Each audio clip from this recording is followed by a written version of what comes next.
Fala, meus queridos amigos e minhas queridas amigas do EHM Estuda Hard Medicina, sejam muito bem-vindos para mais um vídeo aqui no nosso canal. Eu sou o Érico, seu curador aí da parte de embriologia, tá certo?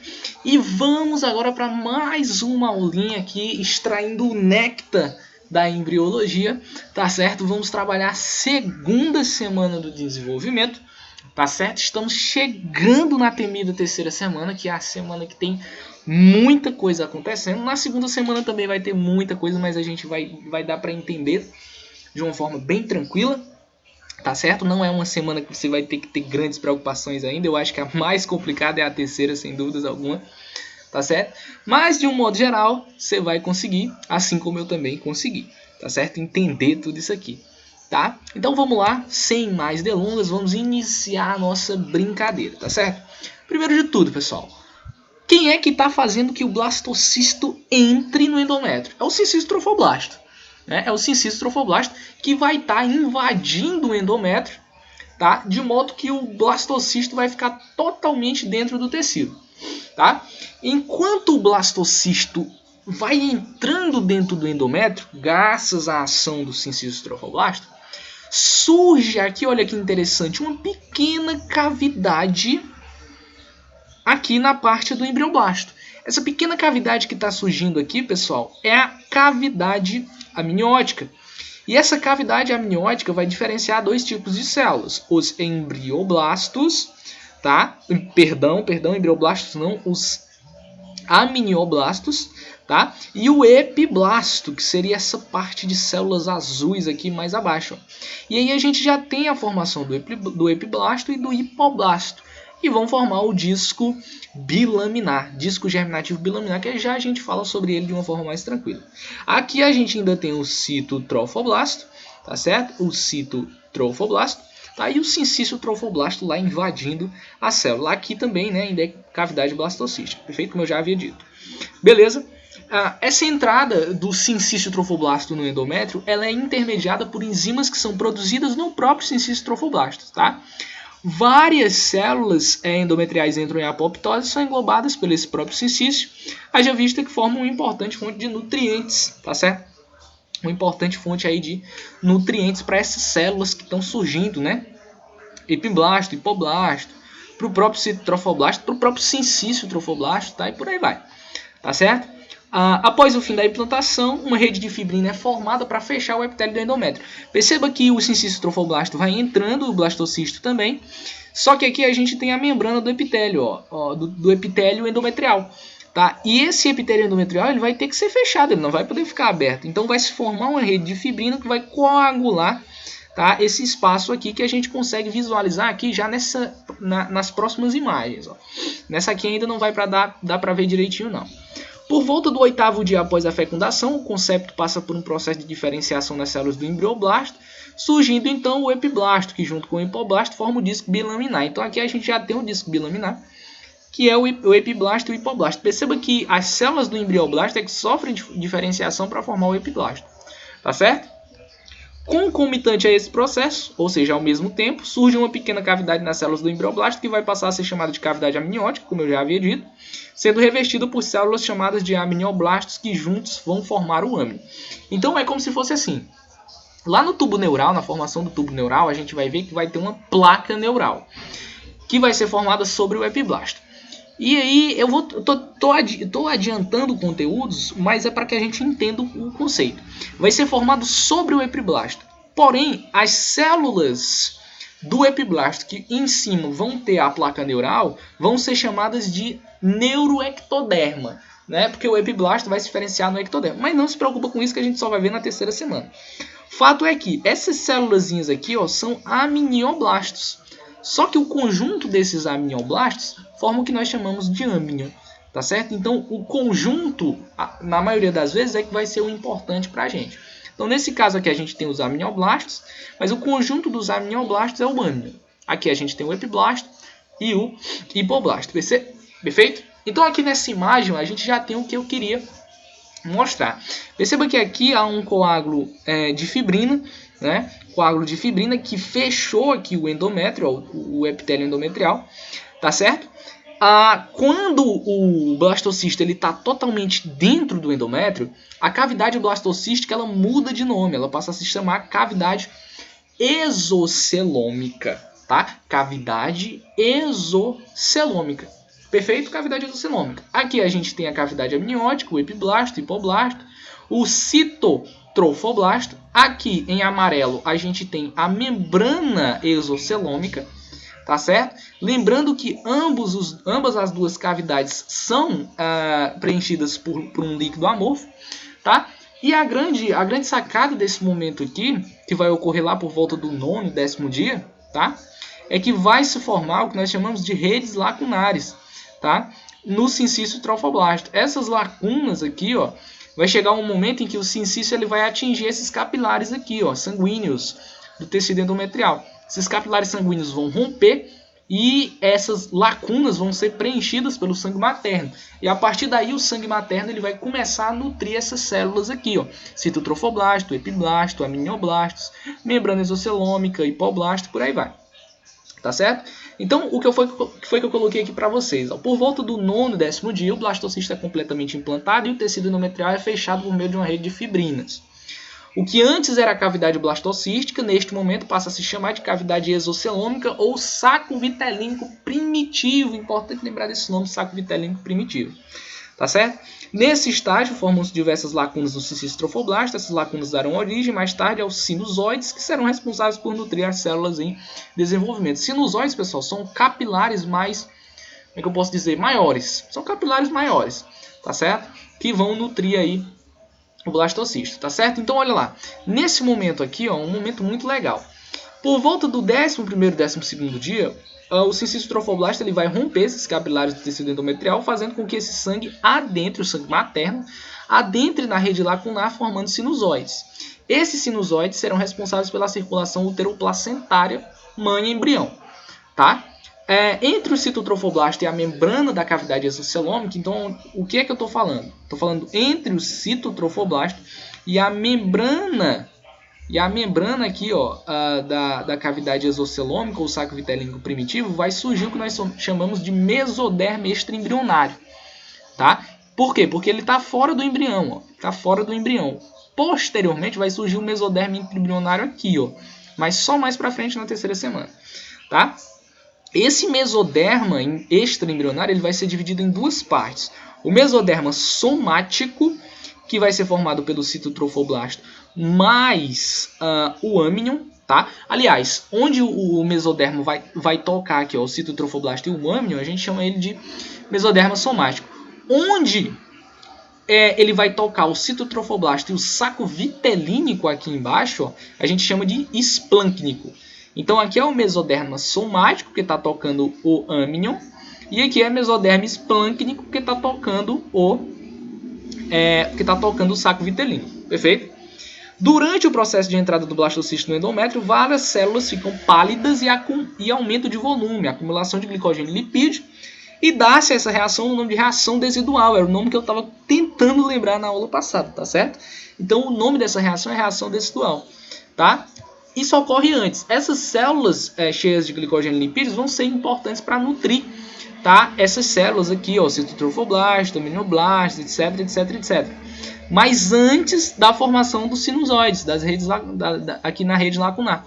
Tá certo? Que nesse momento o sangue materno ele já vai ter nutrientes suficientes para nutrir aí essas células, tá certo?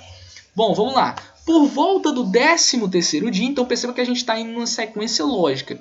A gente começou nossa brincadeira lá onde? A gente começou nossa brincadeira aqui, ó. A gente começou no 8º dia, com o começo de tudo. 9/10 dias depois da fecundação, a gente já tem o blastocisto implantado. Então, pessoal, desculpem, eu tive que pausar o vídeo aqui, então fazer esse cortezinho aí. Tá? Acabei me perdendo onde é que eu estava. Entretanto, a gente continua aqui no raciocínio da mesma forma. Certo? Então, o blastocisto aqui ele vai adentrar, tá, no endométrio. E vai ser isso aqui por volta do 9º, 10º dia. Tá? E a grande marcante mudança nesse momento é justamente a mudança no nome aqui, tá? que a gente vai chamar a mudança no nome da cavidade blastocística, que vai passar a se chamar de cavidade exocelômica ou saco vitelínico primitivo, certo? A gente vai precisar entender isso. E a formação das redes lacunares aqui. Lá no 11º e 12º dia, a gente vai ter a formação do mesoderma, a formação do mesoderma extraembrionário. Lembrando que o que fica tocando aqui o âmnio é chamado de somático, o que fica tocando aqui o saco vitelíneo é chamado de esplâncnico, tá? Nesse momento, o sincício trofoblasto atinge os capilares são rompidos, preenchem as redes lacunares. Feito de um modo geral, a gente segue para o 13º dia. O que vai ocorrer no 13º dia, Eric? As células da membrana exocelômica, ou saco vitelínico primitivo, começam a se diferenciar no que virá a ser o saco vitelínico secundário. Então a gente observa aqui, ó, as células do saco vitelínico começam a formar uma protuberânciazinha bem aqui, ó. Essa protuberância vai dar origem ao saco vitelínico secundário, tá? Porque essa protuberância vai sair e aí a gente vai ter o saco vitelínico secundário que vai ficar aqui. Essa protuberânciazinha ela vai se diferenciar, vai vir para cá, tá? E vai ser degenerada aí com o tempo, ok? O córeo é formado da associação. Assim, nesse momento a gente tem a formação do saco coriônico, que vai ser a junção do sincício trofoblasto, do citotrofoblasto, tá? E do mesodermo extraembrionário somático. Durante o processo de entrada do blastocisto no endométrio, várias células ficam pálidas e aumento de volume, como eu já havia dito, é a razão decidual, que eu estava tentando lembrar o nome na aula passada, tá? E nessa fase do 13º dia já se consegue perceber a formação das vilosidades coriônicas primárias que vão dar origem futuramente ao que virá a ser, tá? o coração, né, primordial, digamos assim, desse embrião. Tá certo? No 14º dia, pessoal, a diferenciação que ocorreu na membrana do saco vitelino primário termina, dando origem ao saco vitelino secundário e um resquício que será degenerado. Eu já havia dito. Aquela protuberânciazinha, ela se destaca do saco vitelínico, vem para cá, ó, é um resquício do saco vitelínico primitivo. E isso aqui é o saco vitelínico secundário. Então antes a gente tinha o saco vitelínico primário, a gente tem o saco vitelínico secundário agora. Forma-se o pedículo do embrião, tá aqui, ó, vai ser nessa regiãozinha aqui, ó, ele vai estar para trás, certo? Ele vai estar lá para trás, ok? É uma estrutura que vai sustentar o saco coriônico, tá certo? Comunicar diretamente com o embrião, futuramente vai dar origem ao cordão umbilical, tá? E o disco germinativo ainda é bilaminar, como eu já havia dito, a gente tem o epiblasto e o hipoblasto. Só que olha que interessante, nesse momento começa a surgir uma diferenciaçãozinha nas células do hipoblasto, que elas começam a aumentar de tamanho. Nesse momento a gente vai ter a formação do que nós chamamos de placa pré-cordal. A placa pré-cordal nada mais é, pessoal, do que o que nós chamamos de membrana bucofaríngea primitiva.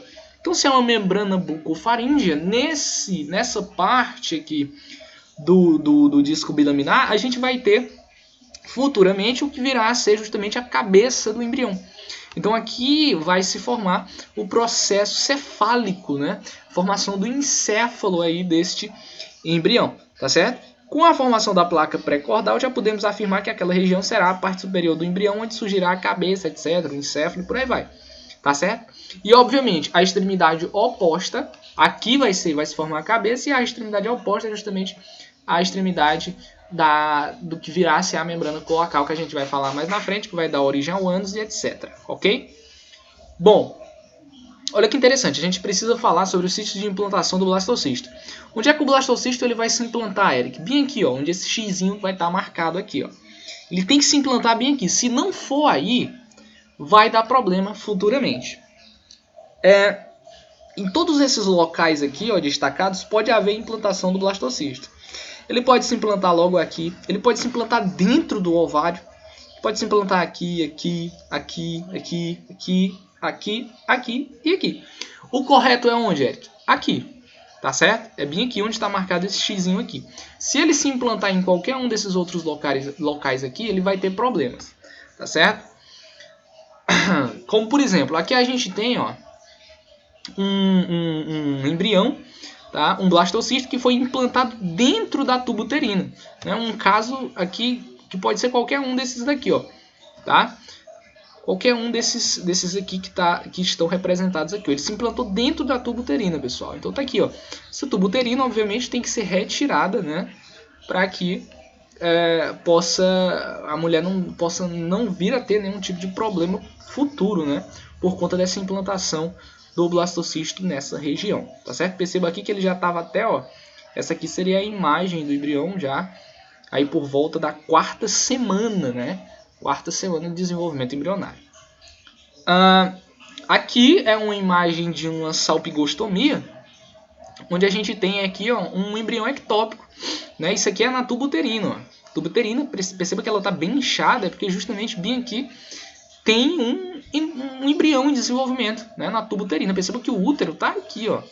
O útero está aqui, isso aqui é a tuba. Então isso aqui ele precisa ser retirado imediatamente para não haver nenhum problema para a mãe, tá certo?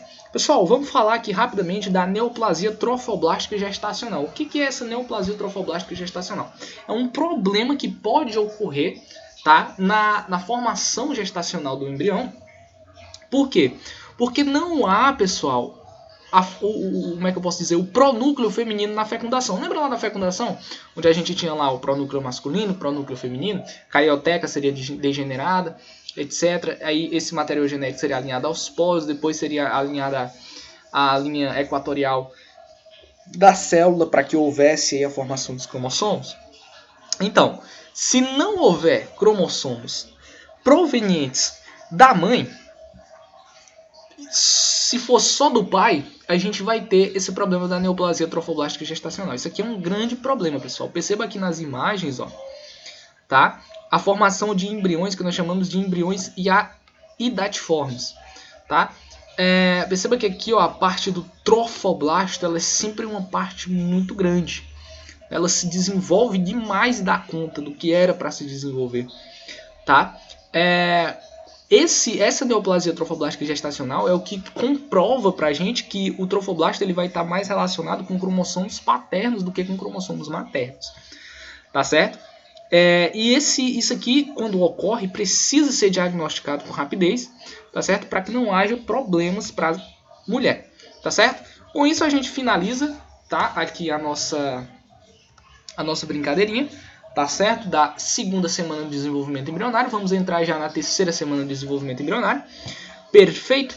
Então, basicamente é isso que a gente tem para conversar, tá certo? Um detalhe importante, pessoal. Nesse problema aqui, que é a neoplasia trofoblástica gestacional, lembra que o trofoblasto ele vai se diferenciar in situ e sincício trofoblasto, não é mesmo? Então, ele vai estar produzindo beta-HCG. Então, a mulher ela vai ter uma pequena barriga.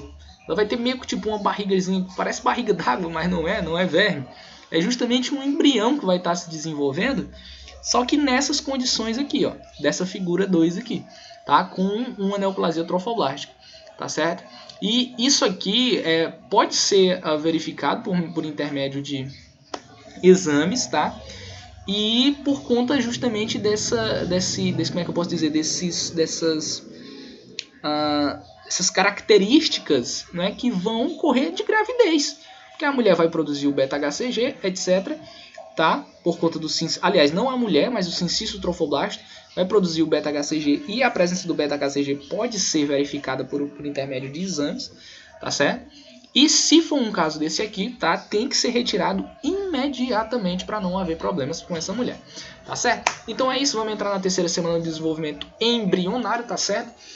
Agradeço você que assistiu esse vídeo até aqui. Se você curtiu, deixa o seu like aí embaixo, compartilhe esse vídeo com seus amigos, tá certo? Que fazem aí o mesmo curso que você, que gostam de embriologia de um modo geral, tá certo? Vamos entrar aqui na 3ª semana e é uma semaninha um pouco complicada, mas vai dar certo, viu? Não se preocupe não.